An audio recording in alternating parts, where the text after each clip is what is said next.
Hi guys, Mr. Simons here. I'm going to talk about the Francis chapter in the novel 9 Days. I'm going to go through some of the study design as well for your upcoming SAC and the ideas that you really need to focus on in order to get really good marks for your essay on this.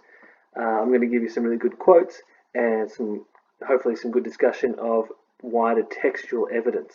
Okay, let's have a look.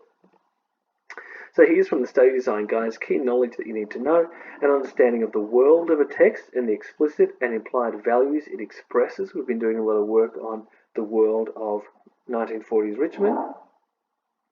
The ways authors create meaning and build the world of a text. So we're looking at how the author has actually constructed that and respond to different contexts, audiences, and purposes. So how do authors actually create something for the Melbourne context or the wider Australian context and different audiences at different times for different purposes. The ways in which readers' interpretations of text differ and why.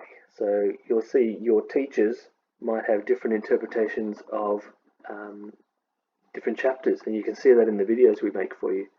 The features of a range of literary and other written, spoken, and multimodal texts. We've looked at a few different ones. We looked at Women of Troy as well, so that's another one there.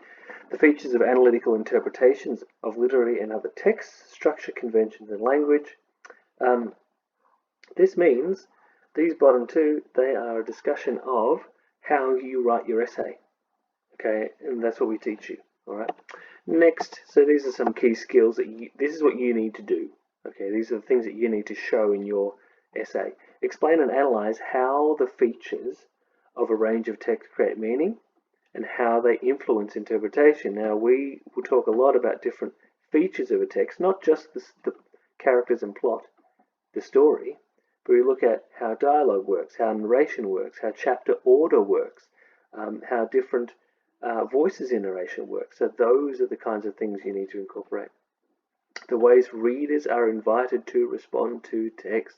So we often get you to write and interact with the text on your own level and how you see it, okay, and how you respond to the text. Identify and analyze explicit and implicit ideas and values in the text. You'll see that this is a bit of an English teacher thing to do, to look at the implied ideas and values. You know, what we do is draw out what are the values and ideas from a certain situation in the text. So that's what you need to do as well. You need to show that. Examine different interpretations of text and consider how these resonate with or challenge their own interpretation. So you're looking at my interpretation today. You looked at Mrs. Rees's and Mr. Carney's interpretation as well in their videos. Okay.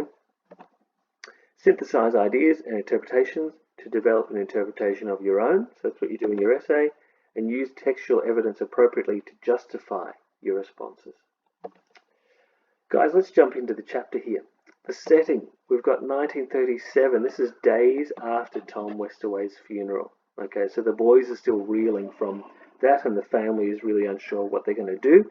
And we look at how the family reacts on this particular day to the death of Tom Westaway. World War II is yet to begin. In Europe, it starts in 1939, though there is a lot of tension between countries in Asia and Europe at the time. So that would mean that there's talk of war everywhere in Australia, because Australia is so connected to the Commonwealth of Britain. We've still got that Catholic and Protestant divide. We'll see it quite a lot in this chapter. There's greater emphasis on children helping out with family matters. Some of the discussion that Francis and Kip have about their attitude to helping out the family might be quite foreign to you, because you are so used to the idea that, yes, I'll go to school, and how much of a drag is school, and then I might go to uni or TAFE or do an apprenticeship. But it's not about you helping the family. It's about you growing up. Whereas we see in the 1940s, families really needed to focus on helping each other out. And that's one reason why people had children, was to actually have some kind of insurance in case mum or dad couldn't work anymore. The kids would look after them. Okay, guys, here's some plot points in the chapter. Okay, It begins with this idea of Cranston. He talks about Cranston or the Shadow. You can look this up on Wikipedia if you like. The Shadow, it was a radio show. So instead of a TV show, we had a radio show. And Kip and Francis both love it. But Francis does it inside his head. So he's pretending to be this shadow character. And in that, he looks across at his brother Kip and describes him as a nameless goon and stupid, weak-willed buffoon. He describes him as a guard. So this shadow character is trying to get out of the room.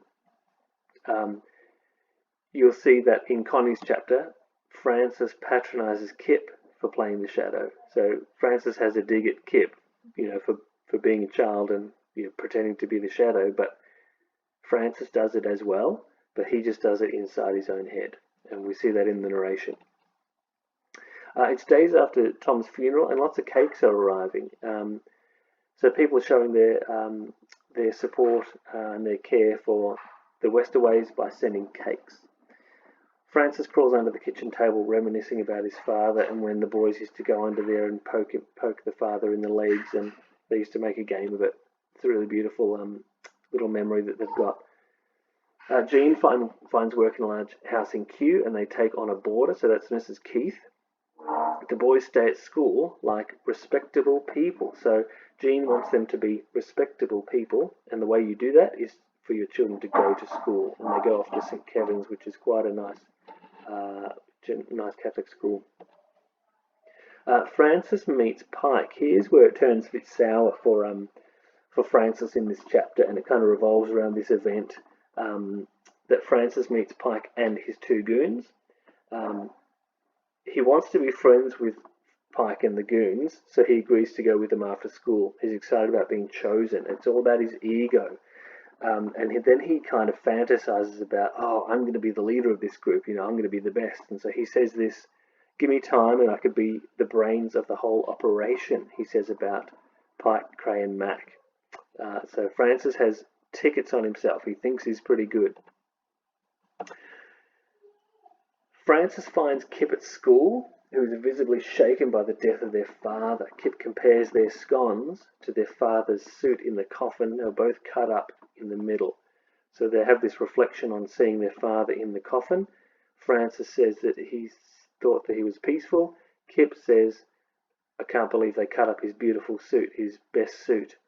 And then the scones that Jean, the mother, was trying to force feed them in the morning, because they have all these cakes around, they can't not eat them. It'd be wasteful to do so. So she's like force feeding them all these cakes, and she tries to get them to eat the scone, and Kip just freaks out about it. Kip runs off from school. He decides he's going to quit school and head off to work. After school, Francis has this moment. He wonders, is he going to pick up his brother's bag? Kip leaves it behind at school, and Francis thinks, I won't pick it up because I'll look like a bit of a dill in front of Pike and the goons. So he doesn't want to be seen as being silly by having two bags. And how silly is that? How childish is that? Francis goes with Pike and his goons to the old lady's house in Hawthorne. His job is to steal what he can find inside the house while the others are doing some garden work in the backyard. So they do the garden work as a distraction for Francis to go in and steal from the house. Francis doesn't want to disappoint them, so he goes along with it. Francis finds a fistful of shillings and a velvet pouch inside. During the ordeal, Francis determines to shoulder the responsibility of the family. So when he gets caught, he's suddenly thinking, oh my goodness, I'm never going to do this again. And he pledges to Jesus, please, help me to go and save my family in an honest way by studying law. And so he was going to save the family in that way, as opposed to stealing. So he gets shaken up. He has to give back the shillings to the old woman because of damage to the boys caused to some plants. And because he gave away the shillings, Pike and the boys beat him up on the way home. They reject him, and in that, so he's lying there bleeding on the ground, and he finds a velvet pouch in his sock, and it has a gold chain and an amethyst pendant in it, and that's the way the chapter ends. So what does this chapter actually do? Why is it there, and what does it achieve? I'm going to look at just some thematic things and some contextual things here. That the cakes at the start show a few things that when someone dies, people want to look after that family, and the way they could do it was by making cakes, and that was seen as quite a luxurious thing. We don't value that very much now, having cakes and chocolates and stuff like that. We have it all the time, but back in those days, it was very expensive, and you had to make them at home for the most part. So it shows the care, but also it shows that they didn't want to waste anything. Jean doesn't want to waste anything. That's a generation of people who never throw anything out and eat everything on their plate, and because things were scarce at certain times back then. We see that the differences between the twins are made more prominent. We've got Kip, who's sentimental and hard-working. He views school as an obstruction to helping the family. So he's thinking, bloody hell, I don't want to be at school because I just want to go and work. And he references not liking being told what to do. So yes, brother, no, brother. The brother is a reference to the teachers there. They call them brother. So in Catholicism, they call each other brother, whatever, or father as well, like Father Smith or Brother Smith or whatever. Francis is shown to be socially unaware. He does not know that he's being used by Pike and the boys. So it shows that Francis is quite egotistical. He thinks he's very smart and can get away with things. And it shows that he values their opinion of him highly. But this is also what adolescents do. Kip actually shows that he's quite mature, even though he's told that he's the kid and he mucks around and he doesn't do any work. But Kip is shown to be quite mature in that way in this chapter, whereas Francis is shown to be immature because he's kind of wanting the affirmation of friends that aren't even friends. We've also got some greater detail of how Tom dies. So when Francis gets on the back of the tram to go off to Hawthorne with the boys, he gets kind of this moment of thinking, hey, my dad was like this and he died like this. And the quote there is, if I did fall off, my head would crack like an egg, and because it's busy with people and even cars everywhere, not late at night like when Dad did it. And they'd slice my collar down so I hand in sweaty and shaking. This chapter demonstrates Francis's lack of thought about other people and his adolescent need to be liked by the cool crowd. It shows Kip and Francis and their brotherly interactions. They play together under the table. This is a beautiful moment of brothers playing together with their dad. But also the chapter shows the tension in regard to comparing each other all the time. I'm not a twin, so I don't know what it's like, but I can just imagine that twins get compared all the time, and they even compare each other. They compare themselves with each other all the time. Just a simple character description here. In the chapter, Francis is childish despite trying to act as the more mature sibling to Kip, and playing the shadow in his head is evidence for that. He's trying to be cool and being liked by the Pikes gang. Francis has a lack of awareness at being used by the gang. They choose the Catholic boy. Notice these are the Protestant kids, the Protties. They choose the Catholic kid to come along and do the dirty work. Okay, and I get the sense, and it's not seen in the novel at all, but I get the sense that if Francis got caught, then they would abandon him. Francis also fails to live up to the expectations of the gang, and he gets punished for it. So we see him as a failure. He's trying to be the big dog. He's trying to be the most important person, but he actually fails. So we see that throughout Francis's life. Even though he goes on to be a lawyer and to be quite successful and whatnot, he doesn't. He's not seen as someone who's terribly successful overall. And then at the end, he selfishly keeps the pendant for himself. He doesn't take it back. He does the immoral thing and keeps it for himself. So some of the themes, we've got this tension between Catholicism and Protestantism. Pike and the boys are Protestants. and Francis is the Catholic, and Pike says this: your religion, in this instant, we're prepared to overlook it. So he's trying to invite Francis into the group. And as far as his religion goes, well, we'll overlook that for the moment. Even though you're a Catholic, you can join us. We can see the tension between siblings and how they choose to act in this chapter. Some of it is positive, some of it is negative. We've got dealing with death. Francis deals with death, and he focuses on, when he's in the moment, he focuses on what his dad did on the back of the tram. Whereas we see Kip is just kind of totally distraught and doesn't know what to do with himself, so he runs away from school. So it's the way boys deal with death. Jean and Connie also deal with death in this instance, and Jean is kind of trying to get on with life and trying to become the provider in dealing with Tom's death, and she's actually quite mad, but we don't see that in this chapter. We don't see how mad Jean is because it's all from Francis's perspective. Francis doesn't know that the mother is mad at Tom for dying. Next, we've got the attitudes to education and hard work. So for Francis, in order to do hard work, he gets a good education, and that's the way he's going to save the family. But for Kip, it's the opposite. He says, this education is in my way. I can go and do my thing and provide for the family by doing just hard work and not the education part of it. We also see loyalty to family, Kip's loyalty to family, whereas Francis does not have that. He's wondering, do I go home and bring my brother's bag home with me and support those guys, or do I go and make trouble to try and get in the good books of this gang that don't really like him?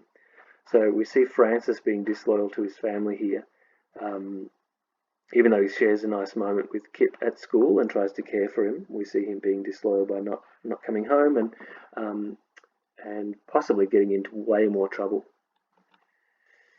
I wondered about this idea of hope at the end. Many of the chapters, there's this sense of hope, and I wondered, the very last lines of Francis' chapter, him finding the pendant, and he's wondering, does this spell good luck for him? It hasn't been a good thing, but is that a hopeful thing? Is he hopeful because he's got the pendant? Does that say he's going on to do good things? So that's my question about hope there. I'm not sure whether it's hope or not, but it ends on a positive note that he's beat up, yet he's still got the pendant, which he likes that. So I just want to look at the interconnection of the characters in this chapter. You notice that in every chapter of this novel, we've got little ties to characters and storylines and plots and motifs all the time. We've got the pendant, which connects 3 chapters. So we've got Charlotte, and then Francis, and then Annabelle next. Okay, Charlotte uses it to tell if she's pregnant. This happens just before Francis' chapter. Francis's negative actions have caused this heirloom to be of great significance to Charlotte, but she doesn't know its origin, and I wonder whether Charlotte would reject it if she knew it was stolen. She's a bit more altruistic and she's trying to be ultra moral and do the right thing. Annabelle doesn't tell her. Annabelle knows, but she passes it on to Charlotte anyway. It does signify how fortunes of all characters who hold it change. So the pendant changes the fortune of people. Francis decides to study law to benefit the family. He prays to Jesus. It's quite a fervent prayer that he makes after stealing the pendant and getting caught. So he decides to study law to benefit the family then. Annabelle, this is how her fortunes change. Annabelle receives the pendant from Francis, but seeing what Francis is like through that interaction of getting the pendant, chooses not to be with Francis. So actually that's when Kip kind of takes the lead on that one. It's a bit strange, going out with your brother's girlfriend. That's a bit weird. And then Charlotte uses it to tell if she's pregnant. So there's this new age spirituality. You'll notice that there's that difference in religion from the 40s to now. We've got a prayer to Jesus, so we've got this Catholic and Christian prayer happening in the 40s, And then Charlotte is kind of this hippie New Age spirituality, using these rocks and gemstones in order to tell if she's pregnant or not. Guys, just some significant quotes here. Where do I start? All the trouble I get into. He's trying to seem rebellious on this page and streetwise to Pike. Pike asks him, how was day at school? And he goes, oh, where do I start? All the trouble I get into. So he's trying to appear cool and tough. All I can think is how silly I'll look to the gang if I turn up with 2 school bags. So he's more concerned with appeasing Pike than helping and supporting his brother who leaves his bag at school. This is this beautiful moment, this memory of them being under the table together with their dad. They call it our fort. Under the table was our fort. We'd taken in turns to poke his ankle. And then he says, I close my eyes and imagine Dad's legs just there. So this is before school, and he's just thinking about that moment. His dad's not around anymore, but he's remembering it. I close my eyes and imagine Dad's legs just there, like I could touch them if I just reached out my hand. It's great. There's some great quotes here. Francis is being the shadow, but he's describing Kip, and he's describing him as an idiot and a stupid person. He says there's clearly a drongo of the first order. So like first order is like the highest level. Thick-headed, stupid, weak-willed buffoon. And then Francis' description of Kip while playing the shadow show his attitude to his brother. This last bit, this is the prayer that Francis gives, and I think it's really great. If I get out of this alive, I will shoulder the responsibility for this family. I will work hard at school. I will be the most serious, most studious, most hard-working boy, and I'll do whatever Ma says, and I'll never do another naughty thing, not ever, not if I live to be 100.